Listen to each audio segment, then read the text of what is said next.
जळगाव जिल्ह्यात महसूल प्रशासनाने अवैध वाळू उत्खनन आणि चोरटी वाळू वाहतूक करणाऱ्यांवर कारवाई करीत 100% महसूल वसुली केल्याची आकडेवारी असली तरी प्रत्यक्षात लाखो ब्रास वाळू चोरी होत असून करोडो रुपयांचा महसूल बुडत असल्याचे चित्र आहे। जळगाव जिल्ह्यातील शिरसोली गावाच्या पुढे कांताई बंधारा, धानोरा, खेडी कडोली परिसरात किनीचा वापर करून लाखो ब्रास वाळू उपसा केला जात आहे। दिवसभर वाळू उपसा करून रात्री जेसीबीच्या सहाय्याने हायवा आणि डंपरच्या माध्यमातून अवैध वाहतूक करण्यात येत आहे। विशेष म्हणजे महसूल प्रशासनाच्या आशीर्वादाने हा सर्व प्रकार सुरू असल्याचे म्हटले जाते।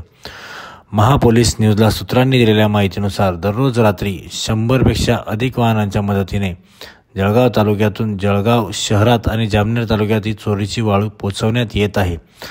पावसाळ्याच्या पार्श्वभूमीवर वाळूचा साठा केला जात असून महसूल प्रशासन दिखाव्यासाठी कारवाई करत असले तरी प्रत्यक्षात चोरीचे प्रमाण कितीतरी पट अधिक आहे। वाळू चोरांना अंकुश घालण्यासाठी नेमण्यात येणारे महसूल आणि पोलीस प्रशासनाचे पथक केवळ नावालाच असल्याचे पाहायला मिळते। जिल्हाधिकारी आयुष प्रसाद हे या वाळू चोरांना लगाम घालण्यासाठी काहीतरी मास्टर प्लॅन तयार करतील अशी अपेक्षा जनसामान्य नागरिक आणि पर्यावरण प्रेमी व्यक्त करीत आहेत।